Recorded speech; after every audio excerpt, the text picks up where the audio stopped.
April 1834. In the French Quarter of New Orleans, one of the most opulent houses in the city was on fire. Flames climbed along wrought iron balconies, their light reflected in the tall windows of neighboring houses. Smoke rose slowly into the thick, humid air of the evening, carrying with it the bitter scent of charred wood and hot plaster. People gathered in the street below, drawn first by the glow of fire, and then by the uneasy knowledge that the blaze had begun inside the residence of one of the city's most prominent women. Voices moved through the crowd, servants shouted, buckets were carried, doors were struck and forced open. The fire itself seemed to spread with a strange reluctance, creeping along the structure rather than devouring it outright, as though something within the house resisted even the cleansing violence of flame. Then they found something odd inside the kitchen. An elderly woman, chained. The bound held her close to the stove where the fire had begun, fixed there with an iron restraint that allowed little movement. It was evident that she had not been placed there by accident.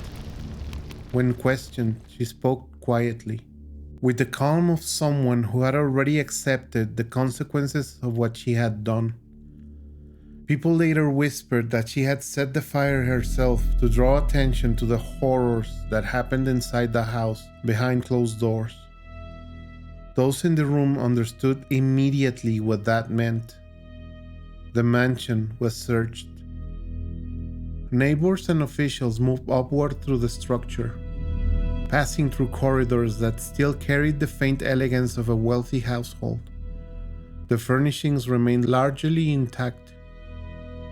Silk, drapery, polished wood, and the quiet arrangement of a life lived among privilege stood in uneasy contrast with the growing sense that something beneath that order had long remained concealed.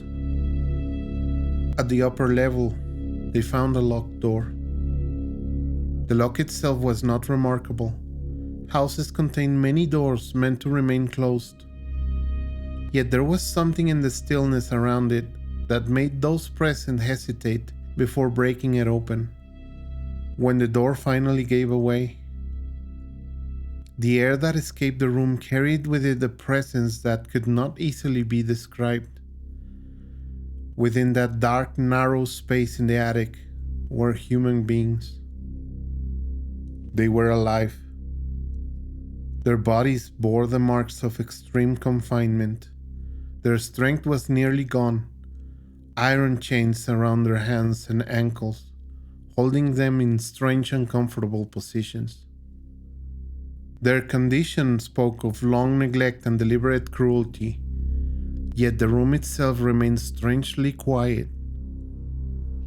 There were no screams to greet the intruders, no sudden movements, only silence.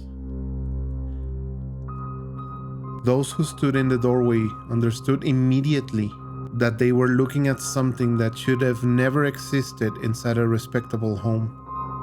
They were carried out of the house, barely clinging to life, hurt not by fire, but by the woman who called herself their Madame.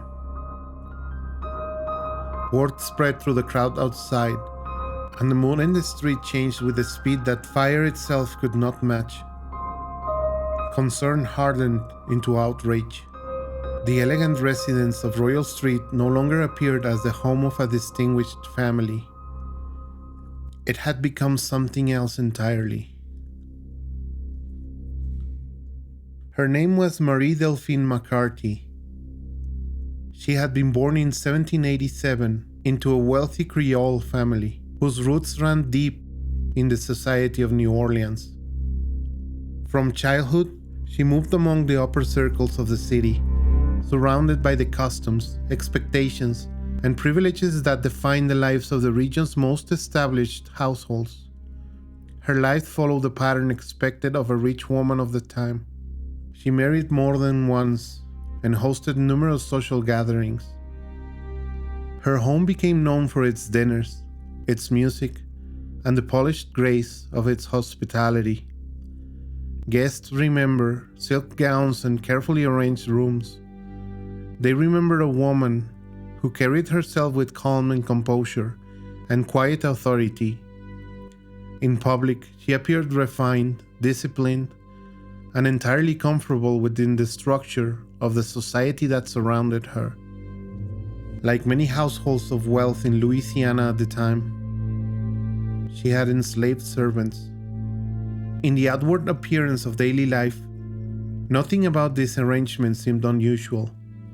The city itself was built upon that unjust system, and those who lived comfortably within it rarely questioned the cruelty required to maintain it. Yet there were whispers. Stories circulated quietly among neighbors and servants. Most were vague, little more than gossip of harsh discipline within the house. Such rumors were easily ignored in a society where suffering often remained hidden behind closed doors. One story, however, would hint at what would be later discovered in Madame LaLaurie's house. It concerned a young enslaved girl named Leah. The account varied depending on who told it, but the central image remained the same. The girl had been pursued across the roof of the house. She had fallen from a great height, her body striking the ground below with a force that left no doubt about the outcome. Authorities investigated. A fine was issued for cruelty. Several servants were ordered to be sold away from the household. On paper, the matter appeared resolved. Another unpleasant incident quietly absorbed into the social machinery of its time. Yet the system itself was easily bent by those who knew how to move within it. Through intermediaries, the individuals who had been removed from the house were brought back in secret to return to the house of horrors. Life continued. Formal dinners resumed. Visitors crossed the threshold without hesitation. The reputation of Madame LaLaurie remained unsmeared, protected by wealth connections and the simple willingness of society to look away from what it did not wish to confront. The city saw, but it did not look closely. The fire brought that distance to an end. When the locked room above the house was forced open, the people standing in the doorway did not immediately understand what they were seeing. The space was narrow and poorly lit, its small windows allowing only a dim gray light to enter. The air inside the room was thick, stale, and difficult to breathe, as if it had not been allowed to move freely for a very long time. Then their eyes adjusted. Several servants were inside the room. They were chained. Iron restraints fixed them to the walls and to heavy wooden beams. Some were secured by the neck, others were bound at the wrists or ankles. The chains allowed only limited movement, forcing the bodies they held into positions that must have been maintained for weeks, perhaps far longer. Many were severely weakened. Their bodies showed clear signs of prolonged confinement. Some were emaciated, their strength nearly gone. Others bore visible injuries that had never been properly treated. Their skin carried marks that suggested repeated punishment, while the weight of the iron restraints had cut into flesh that had already begun to decay from neglect. A few were unable to stand at all. Those who entered the room described the same thing, a space where suffering had been allowed to continue quietly for a very long time. It looked strangely orderly. There was no overturned furniture or signs of a sudden violence. Everything seemed strictly deliberate. The chains had been installed with care. The restraints were fixed securely into the structure of the building itself.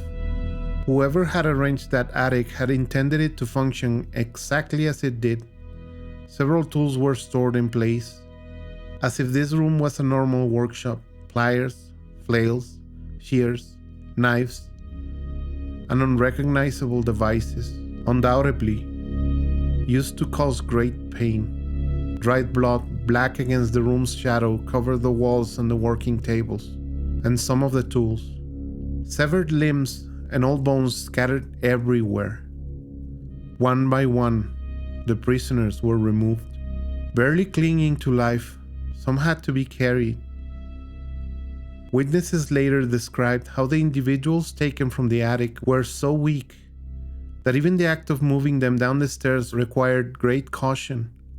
Several had difficulty speaking, others appeared barely conscious, their bodies reacting slowly to the sudden exposure of light and fresh air. Outside, the crowd that had gathered to watch the fire began to understand what had been discovered. The story moved quickly through the street, each account sharpening the anger that was already building in the humid night air. What had begun as concern over a house fire had turned into something else entirely. The elegant residence on Royal Street had concealed a place of deliberate confinement and prolonged suffering. For many in the city, the discovery confirmed rumors that had circulated quietly for years, but had never been fully confronted. People pushed toward the house. Windows were shattered, doors were broken. Furniture was dragged onto the street and destroyed. The chaos that followed did not come from panic or confusion. It came from a collective understanding that the building had contained something intolerable. By the end of that night, the reputation of Madame LaLaurie had changed beyond repair. The name that had once carried social prestige now traveled through the city with a very, very different meaning. Madame LaLaurie did not remain to face what followed. As the city reeled from the revelation, she disappeared. Accounts from the time suggest that she left New Orleans quickly, traveling north before eventually crossing the Atlantic. Many believed she fled to Paris, where distance and anonymity might allow the scandal to fade into memory. No formal trial took place, so no sentence or public scrutiny happened. The protections of status and wealth, which had shielded her reputation for years, failed only after it was already too late to bring her to account. The victims remained in the city she had abandoned. Their suffering did not vanish in her absence. The house itself stood damaged and hollowed by fire, its walls bearing silent witness to what had occurred inside them. Across New Orleans, the story spread. Details grew darker, descriptions multiplied. The distance between written record and whispered rumor slowly began to blur. The stories that surround the house have grown in time. Some have drifted into exaggeration, shaped by imagination and the slow distortion that history suffers as it passes from one generation to the next. Others have softened into quiet folklore, repeated in dim rooms and late conversations, where the past is spoken of more as legend than as record. Yet beneath those layers of retelling, the truth remains as horrid and brutal as it gets. In the spring of 1834, a fire broke out inside a prominent home on Royal Street. When neighbors and officials forced their way through the house, they reached an upper room that had remained hidden from the ordinary life below.